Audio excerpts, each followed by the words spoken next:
So, this is my Ate Julie and this is my Kuya Sunny. They are like family to us, you know? And merong malaking disgrasya nangyari sa kanila. And, you know, nakakasakit ng puso, nakakasakit ng ulo, tsaka nakakasakit ng bulsa. Nakaka-stress. Nakaka-stress. Yeah.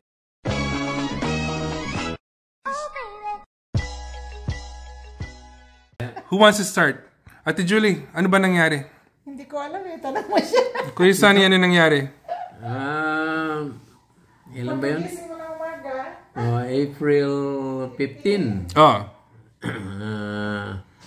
Pagising namin ng umaga, nawala yung... Na-found out namin na nawala yung sasakyan. Okay. Sa driveway. Anong klaseng sasakyan meron ka, Kuya Sunny?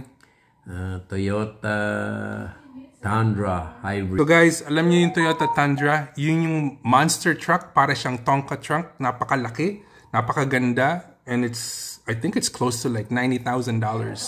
Okay, ninakaw dun sa driveway ni Kuya Sunny. Okay? Garapal, di ba? Kuya Sunny, ano pakiramdam? Ninakawan ka kung kotse sa harapan ng bahay mo. Masakit. Masakit ang mawalan ng sasakyan. Especially ngayon, ilang buwan ng... May isang buwan na. Pero di ba parang nakakabuwisit talaga yon dahil sa harapan, mismong harapan ng bahay mo. Nakaka-stress. Yeah. Tsaka, how long have you had the Tundra? 1 year. Not even 1 year, right? Exactly 1 year nung 15. Nung nanakaw yung kotse? Nanakaw, yeah. Ay, nako. Alam niyo ba guys, okay? I've spoken about this in my vlogs before. Yung mga Toyota, ang hihilig ng mga taong mga kawatan ba yan tawag doon? No, kawatan. Kawatan. Yung mga nanakaw nila ngayon, mga puro Toyota. You know, Highlander. You know, the Tundra, the big pickup truck. The 4Runners. You know, popular na popular ngayon yun. What they do is, nanakawin nila tapos they send it to Africa or they send it to Brazil in a container sa barko. Yeah. And here, let Kuya Sunny tell you the story. So Kuya Sunny, nung ninakaw yung kotse ninyo, anong pakiramdam? Initially, nung lumabas kayo dun sa driveway, nabigla ka, right? Talagang nabigla ako. Sabi ko, nasaan na yung sakyan? Ba't nawala yun? Nagulat ako. Yeah, so iadid ko si Julie papuntang Moa. Yeah. Tapos sabi ko, nasa sakyan ko? Ba't nawala? And they live in a very beautiful neighborhood. Okay? They do not live in the ghetto. They live in a very, very nice subdivision. Akalain nyo na walang ganong klaseng, you know, criminal activity would happen there. Pero, guess what? Sa harapan ng bahay nila. Ano ginawa nyo, Kuya Sunny, nung nakita nyo? Nawala yung truck ko. May $90,000 truck, nawala. Tumawag ako sa Brantford Police, yun nga. Tapos sabi ko nga, habang tumatawag ako, sabi ko muna mag-drive at tatawag ako ng police. Nanginginig ba kayo nun? Gusto nyong like salpukin somebody? Did you wanna punch somebody? Nabigla lang ako, talagang parang na-shock ako. Siyempre, hindi ko so katakalain na mangyayaring gano'n na biglang mawawala yung sakyan mo. Kita niyo sa Kuya Sunny ko, kalmado. Yeah. Si Ate Julie yata, sigaw na sigaw nun. Ate Julie, ano pakiramdam nung ninakaw yung kotse ninyo in front of your house? Dahil si Kuya Sunny tahimik eh. Sabi ikaw daw yung nagsisisigaw. Totoo ba yun? No, it's just, nung time na yon, hindi ko alam na nawala. He just asked me, I said, where's the car? I said, oh, it's there. But when I see it, the truck is not there. So, papasok ako nun. So, pero ka-stress lang. Nung pinaprocess na, so we called the police and everything. And then we went to LA, sinabi namin sa insurance, and then after that, hanggang ngayon, walang response. Ito nga akin, masyadong mapasensya. Yeah. Kaya ako yung nagagalit. Sabi ko, pinupush ko siya. Di ba mahal ni Kuya Sunny yung truck na yun? Yun ang baby niya eh. Baby niya yan, right? Ano mas mahal ni Kuya Sunny? Yung Tundra niya o ikaw?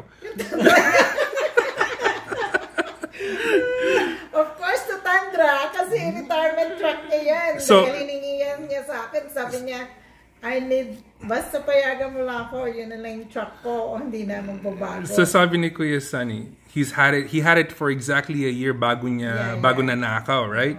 So exactly. Nung isang taon na yon, did he ever allow you to drive yung Tundra niya? Because I don't want to drive it.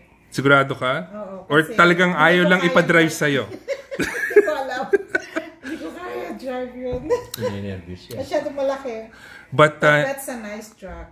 Oh, it's definitely a nice truck. Yeah. But on a serious note, nung gabi na nangyari yon, mahirap pa makatulog sa bahay thinking na... Napapraning ako every day because I have a Honda CR-V which is hybrid too. Okay.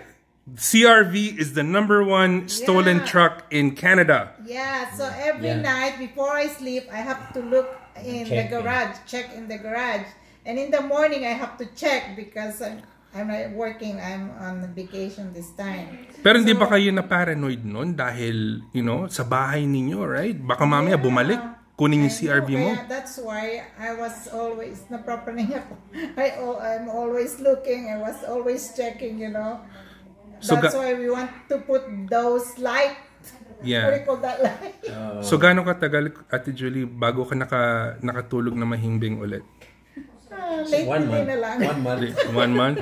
You felt violated, right? Yes, you must have. Of course, yes, because that's a nice neighborhood, and you don't expect that to happen. And it's on my garage. So my question to you right now, driveway. So my question to you right now, you right now is driving the #1 most stolen vehicle in Canada, a Honda CR-V. Hybrid. So nanakaw na yung Tundra ni Kuya Sunny. Baka balikan yung CR-V mo. Di ka ba natatakot? Natatakot nga eh. I was kind of afraid because that's why I always check it. It's like I'm paranoid because I always check every morning, every night. Yeah. So you never know because they see my car. It's a nice car too for me. And see, husband and wife driving #1 most stolen vehicle and #2 most stolen vehicle. Kuya Sunny called me when it happened and I tried to help him deal with the insurance. Kaya lang buisit dito yung insurance. Pahirapan talaga, as in pahirapan. Magdadalawang buwan na tapos wala pa ring resulta. Nangyari kasi ganito, guys. After 3 weeks, Kuya Sunny? Di ba nakita nila yung kotse or something like that? Hindi 3 weeks. 1 month? Hindi. 2 weeks o 1 week may get. Punta tayong US nun di ba? Nung tinawagan ako ng insurance, sabi niya meron ka palang KYCS ba yan? Oh, it's the GPS tracker. The GPS tracker. GPS tracker, Na mismo binili ko sa Toyota. Yeah. Tapos tinawagan nga nila, na-track nga yung sasakyan kung nasaan. Yeah. Nakita nila. So, nakita nila yung kotse 3 weeks, 1 month after, parang ganon, di ba? 3 weeks, yeah. So, ano na ba ngayon? It's June 4th. June 10. June 10 ngayon. And pending pa rin yung kaso. As in, I tried helping Kuya Sunny and Ate Julie at least get a payout. Pero yung insurance, oh my God, they're so hard to deal with. Right now, yung truck ni Kuya Sunny, nasa impound lot sa Peel Regional Police. And sabi ng insurance, we're waiting for some investigator to finish their report. It's 2 months. And wala pang nangyayari. So nakakabuisit talaga. So, kapesi ba Kuya Sunny? Oo, nakaka-pressure. Lalo na kung pine-pressure ka ng kasama mo sa bahay. Nakaka-pressure kasi maraming taong nagsasabing gano'n na kaya lang, nag-aalala lang ako dahil almost mag-2 months na wala pa rin.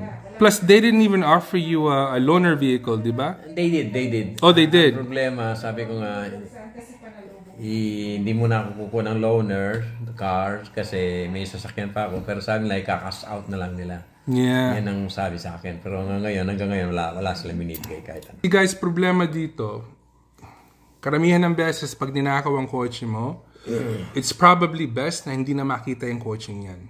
Because kung balik sa iyo yan, ibig sabihin nun, babayaran mo yung deductible, aayusin nila, tapos on the Carfax, it'll show na yung kotse mo is a theft recovery. So, mawawala ng value yan. Dahil pag ibenta mo yan in the future, permanent yun, nandun sa Carfax, right? So we were hoping na bayaran na lang si Kuya Sunny so we can go on with our lives, right? But insurance is being very, very uncooperative right now and being very unreasonable. Because usually dapat yata 30 days, dapat binayaran na, but it's still pending right now. Kuya Sunny, ano ginagamit mong kotse ngayon? Yung sasakyan ni Julie, yung CRV. Yeah. Yan ang ginagamit ko pansamantala. Well, you know what? We're hoping for the best. Hopefully, we figure this out soon. Hoping for the best. Yeah, and you know what? Guys, sa inyong lahat dyan out there, you know, huwag kayong masyadong kampante because you live in a nice neighborhood. Huwag masyadong kayong maging kampante because meron kayong alarm sa kotse ninyo or you have GPS trackers or basta kung gusto nakawin ng kawatan ang kotse ninyo, wala kayong magagawa. Wala talaga. Wala kayong magagawa. Yeah, in 5 minutes. Yeah. Nakalak pa yung yung steering wheel. Meron siyang the club. Yeah, it's called the club, yung nilalagay sa steering wheel, right? Yeah, tapos found out yung lock ng steering wheel, tinapon nila dun sa siguro mga 1 kilometer away. Nakalak pa. So they drove it with a lock on? Oh my God. I don't know what did they do. Siguro meron silang saw. Siguro, yeah. Power tools. Lahat ng gamit ko. Ray-Ban, Oakley, sunglass. Tinapon lahat nila nandun sa So wala silang pakialam doon sa laman ng kotse. Gusto lang talaga yung kotse. Yung Raystro. Lahat tinapon nila. So guys, by the way, before I forget to say this, the day na ninakaw yung Toyota Tundra ni Kuya Sunny, 2 kilometers or 1.5 kilometers away dun sa bahay nila, merong park. Doon tinapon lahat yung personal belongings nila. And yung mga, like sabi ni Kuya Sunny, Oakleys, yung mga Ray-Ban, okay? These are brand new items na mahal, right? Wala silang pakialam doon, tinapon nila lahat yun because all they wanted was the car. And di ba, yung susi nun, it's like a fob, right? Wala namang susi yun eh. It's a push button. Yeah. So paano nilang na-start yun? I don't know. They said they're professional. Meron silang transmitter. Merong parang transmitter yun. Yeah, na parang hindi mag-alarm ng sakyan na control nila. So guys, if you go on YouTube right now, tapos type mo, how do car thieves steal cars right now? Meron silang parang antenna yata yun. Hinuhuli yung signal ng key fob mo.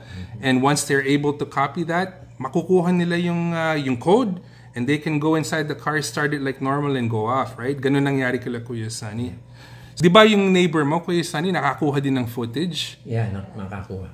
And wala rin nangyari? Wala. Ay, nako. Did you see the guy? Did you see the guy in the footage? Yeah, nakahood. Nakahood.